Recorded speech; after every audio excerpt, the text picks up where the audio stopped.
Let's start with PA hand positioning. Let's start with the anatomy. What anatomy do you need to know as a radiography student? Well, let's start from top to bottom. First, we have the phalanges, and within those we have interphalangeal joints, which connect different parts of the phalange. So we have the distal, middle and proximal parts of the phalange, as we can see here. And in between, we have the distal interphalangeal joint and the proximal interphalangeal joint. Connecting the phalanges to the metacarpals, as we can see here, is the metacarpophalangeal joint. Now, the fingers all have numbers from 1 to 5. 1 starts at the thumb and it goes all the way to the 5th, which is the pinky finger. For example, on this diagram, we can see that this label here is pointing to the 5th metacarpal, and this one here is pointing to the 5th proximal phalanx. Let's go further down. As we can see here, we're looking at the carpal bones. Joining the metacarpals to the carpals are the carpometacarpal joints. Let's look at each carpal bone. There are different ways to remember the different carpal bones. Let's start from the scaphoid. So going round from the scaphoid, going anti-clockwise, we have the scaphoid, lunate, trochretium, pisiform, hamate, capitate, trapezoid, and the trapezium bone. And below all the carpal bones, we have the ulna and the radius, the distal third. Now, first things first, if we bring a patient into the room, what do? We have to introduce ourselves to the patient and explain who we are and what the patient can expect. Hello, my name is so-and-so. I'm a radiographer and I'll be doing your x-ray. You have to do patient identification. In the UK, we do 3-point ID check, which is full name, date of birth, and first line of address. Always make sure after this, you ask the patient what x-ray they're expecting and which side, just so you make sure that you'll do the correct x-ray. Before doing the hand x-ray, make sure the patient doesn't have any jewellery on, so this includes rings and watches, as this would either mimic pathology, hide pathology, and make it difficult to interpret the x-ray. For this, we need an 18x24 detector, no grid, and exposure factors will be 50 to 60 kVp and 1 to 5 MAS. We're going to be using a 100 centimeter distance for this. The patient will be putting their palm down on the receptor and making sure that their hand is completely flat. Their wrist also has to be flat down. Their arm should be flexed at 90 degrees and the hand and elbow should be at shoulder height. So you most likely will have to raise the table up to get it all in the same plane. And now, where are we going to be centering and collimating? We want to center on the head of the 3rd metacarpal. This will be over the knuckle of the middle finger, as the middle finger is the 3rd phalanx. Laterally, where are we going to be collimating to?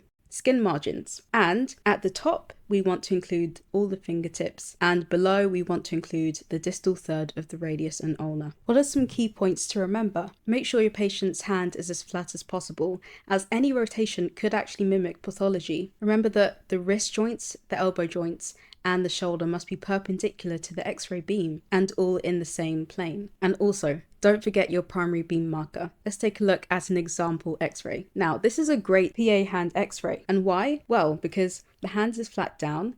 We can see that they've collimated to the skin margins on either side. We can see at the top that we have all the phalanges. And at the bottom we have a third of the distal radius and ulna. We can see that they've centered correctly over the head of the 3rd metacarpal. And there are no artifacts covering the hand. What are some common mistakes students make? Not laying the hand flat down enough, and also rotation. Remember, both of these things could mimic pathology. First things first, what do we do when we bring a patient into the room? We have to introduce ourselves and say who we are. Hello, my name is so-and-so and I'm a radiographer. I'm going to be doing your x-ray today. And we have to do patient identification. So in the UK, it's common to do a 3-point ID check, which is checking full name, date of birth, and first line of address. Next, we have to check that the patient doesn't have anything on their hand that would bring up an artifact on the image and would obstruct the image. So we have to check that they're not wearing any rings, any watches, any bracelets, anything like this. What detector are we going to be using? We'll be using an 18x24 centimeter detector. We'll be using it in the portrait position, and exposure factors will be 50 to 60 kVp and 1 to 5 MAS. We don't need a grid for this. Patient positioning. What do we want to ensure? The patient will be sitting on a chair next to the table, and they'll be placing their hand on the image receptor in the middle. The patient will be flexing their elbow at 90 degrees and make sure that their hand and elbow is at the same height as their shoulder.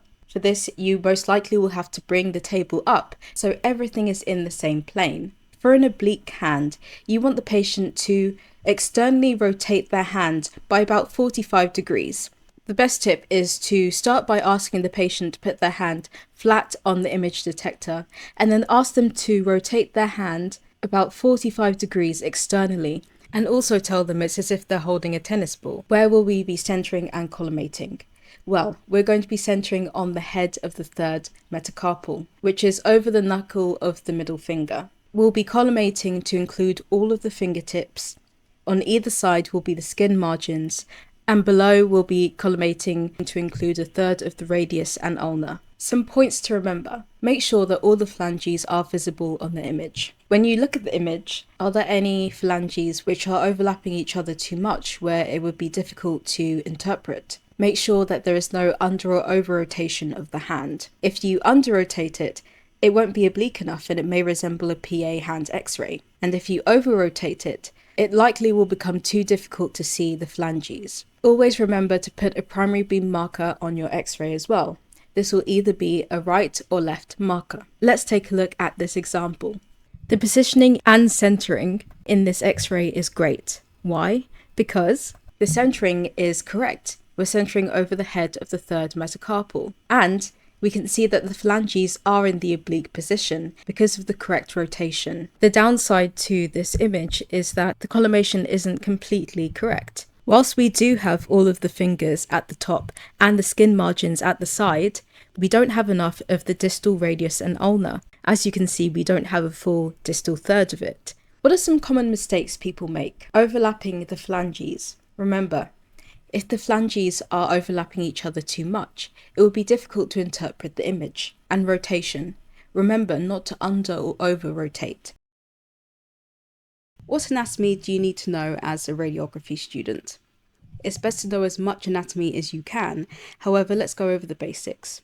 For a lateral hand, you'll have the following components on a hand x-ray. So let's start from top to bottom. We have the phalanges. Now, there are 5 phalanges on a hand, and they're all numbered from 1 all the way to 5, starting from the thumb, going to the pinky finger. We have different components of a phalanx. As you can see in the diagram, we have a distal phalanx, middle phalanx, and proximal phalanx. Connecting the different parts of the phalanx are interphalangeal joints. So we have a distal interphalangeal joint connecting the distal and middle phalanx, and a proximal interphalangeal joint which connects the middle and proximal phalanx. Next we have the metacarpals, and connecting the phalanges to the metacarpals is the metacarpophalangeal joint, and below the metacarpals are the carpal bones.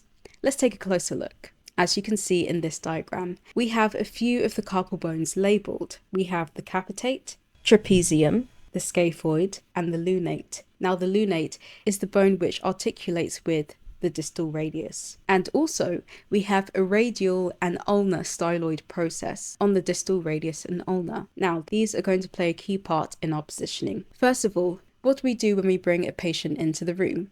We have to introduce ourselves. Hello, my name is so-and-so and I'm a radiographer. I'm going to be doing your x-ray today. Always do a patient identification. In the UK, it's common to do a 3-point ID check, which is full name, date of birth, and first line of address. Before taking any x-rays, make sure the patient doesn't have any jewellery on. This can include rings and watches. Now, this is because jewellery can hide pathology, or it could even mimic pathology. So it's important that the patient removes this. What detector will we be using for this? We'll be using an 18 by 24 centimeter detector and exposure factors of 50 to 60 kVp and 3 to 5 MAS. The distance we'll be using is 100 centimeters. How are we going to be positioning for a lateral x-ray? The patient will be sitting next to a table and the image receptor will be on the table in the portrait position. You should bring the table up so their hand, elbow and shoulder are all in the same plane. They must flex their arm at 90 degrees. Their hand should be on its side, and this ensures that the radial and ulnar styloid processes are superimposed. In other words, the hand must be perpendicular to the image receptor. Where are we going to be centering and collimating? We want to center on the head of the second metacarpal. Our collimation will be to the fingertips at the top, on each side will be to skin margins, and below will be the distal third of the radius and ulna. What are some things we need to remember? Remember that all the phalanges should be in the lateral position. Make sure not to accidentally oblique them. They should be in a true lateral. Another tip I would suggest is spreading all the phalanges out into a fan position. This makes it easier to see on an image to interpret. I'll show you what this looks like later. And lastly, don't forget that the radial and ulnar styloid processes must be superimposed. This ensures that this is a true lateral position. And of course, always remember a primary beam marker. Let's take a look at an example X-ray. Now, let's critique this X-ray. What makes this X-ray good? Our centering is correct on the head of the second metacarpal. The patient positioning is quite good. The hand is lying on its side, with the thumb slightly away from the other phalanges. And the collimation is good. We've included the phalanges at the top, collimated to the skin margins at the side, and we have a third of the distal radius and ulna. One thing I will say is that there could be more superimposition of the radius and ulna here. Now, this image is one where we can see the phalanges much better by putting the phalanges in a fan motion, which makes it much easier to interpret. We have a much better overlap of the radius and ulna, although collimation-wise, we could have had a bit more of the distal radius and ulna. What are some common mistakes students make? Rotation. Remember, this has to be in a true lateral as best as you can. Make sure that the radial and ulnar styloid processes are superimposed, and that the phalanges are all in the true lateral position. In summary, we've gone over how to position for a PA, oblique and lateral hand X-ray. We've gone over the basic anatomy on a hand X-ray, patient preparation, our detector and exposure factors, centering and collimation, example X-rays, and common mistakes students make. We've made it to the end. If you'd like to watch each individual positioning video, make sure to follow the playlist on my channel. Next, watch my ABCDE full chest X-ray guide right here. If you like this video, like, subscribe and follow for more X-ray tips.